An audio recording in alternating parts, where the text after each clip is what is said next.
السلام علیکم ورحمۃ اللہ وبرکاتہ۔ آج کا جو ہمارا موضوع ہے وہ ہے ڈسٹ الرجی اور دمہ۔ ڈسٹ الرجی اور دمہ آج کل بہت زیادہ ہو چکا ہے۔ اس کی بنیادی وجہ یہ ہے کہ ہمارے شہروں میں پولوشن بہت زیادہ ہو گئی ہے۔ ہر طرف دھواں ہی دھواں، گاڑیوں کا دھواں، گرد و غبار، جس کی وجہ سے سانس لینا بھی مشکل ہو چکا ہے۔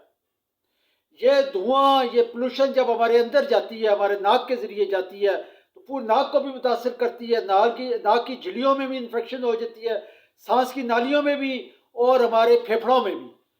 پھیپھڑوں میں بھی انفیکشن ہو جاتی ہے، ہمارے پھیپھڑے ریشے سے بھر جاتے ہیں، سانس لینا مشکل ہو جاتا ہے،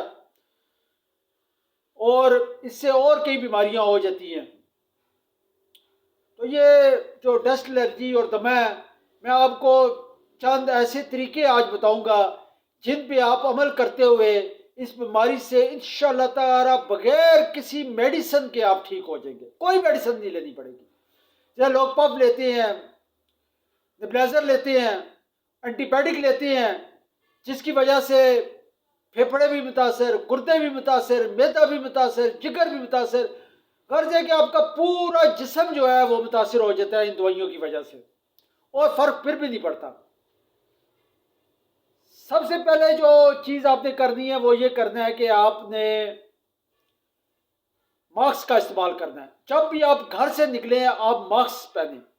اگر آپ کو ڈسٹ الرجی یا دمہ ہے یا نہیں ہے، آپ نے ماسک کا لازمی استعمال کریں۔ جس طرح کرونا میں استعمال کرتے رہے ہیں، اسی طرح آپ نے ماسک کا آپ استعمال کریں۔ گھر سے باہر نکلیں آپ نے ماسک لے لینا ہے۔ ماسک لینے کا فائدہ یہ ہوگا کہ یہ جو ڈسٹ وغیرہ ہے، یہ دھواں، یہ جو آپ کے اندر نہیں جائے گا، آپ اس سے بچ جائیں گے۔ ماسک کا استعمال کریں۔ اس کے علاوہ صبح جب آپ اٹھیں تو خالی پیٹ آپ نے ایک چٹکی کلونجی لینی ہے، منہ میں ڈالنی ہے، اسے چبانا ہے، اور ایک گلاس گرم پانی کا پینا ہے، جتنا گرم آپ پانی پی سکے۔ یہ کئی امراض میں فائدہ مند ہے، معدے کے مسائل، جگر کے مسائل، کیونکہ آپ صلی اللہ علیہ وسلم کا ارشاد ہے کہ سوائے موت کے کلونجی ہر مرض کا علاج ہے۔ صبح اٹھ کے آپ کلونجی استعمال کریں۔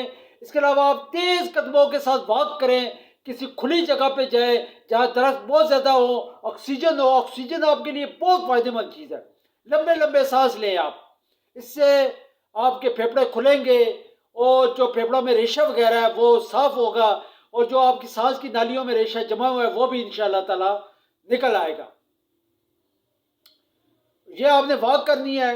اس کے علاوہ دن کو آپ نے ایک چھوٹا ڈراپر لینا ہے، اس میں آپ نے زیتون کا یا سرسوں کا آپ نے تیل لینا ہے، وہ آپ نے جیب میں رکھ لینا ہے، اور اس تیل کو آپ نے ہاتھ کی ہتھیلی پہ ڈال کے ناک کے نتنوں میں اور ناف والی جگہ پہ لگانا ہے۔ یہ آپ نے دن میں 2-3 دفعہ لگانا ہے، اور رات کو سوتے ٹائم بھی لگانا ہے، کیونکہ ایسے جو مریض ہیں دمے کے، وہ رات کو سوتے ہوئے ان کے سانس مشکل ہو جاتا ہے، اور اکثر انہیں کھانسی کا اٹیک بھی ہو سکتا ہے۔ تو یہ آپ عمل کریں گے، تیل لگائیں گے، تو انشاءاللہ تعالیٰ آپ رات پر سکون نیند سوئیں گے آپ۔ اس کے علاوہ آپ نے دن میں تقریباً 2 دفعہ آدھی چمچ ہلدی جو ہے وہ آپ نے ثابت لینی ہے۔ گھر میں آپ نے اسے کوٹنا ہے اور اسے اس کا سفو بنانا ہے۔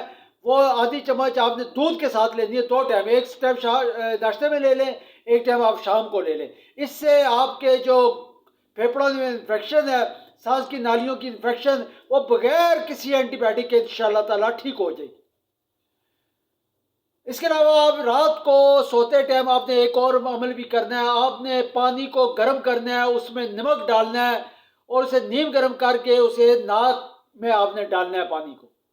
وہ نمک ملا ہوا پانی آپ کو، اس سے آپ کے ناک کی جو انفیکشن ہے، جو آپ کی ناک کی جھلیاں متاثر ہے، وہ انشاءاللہ تعالیٰ ٹھیک ہوں گی۔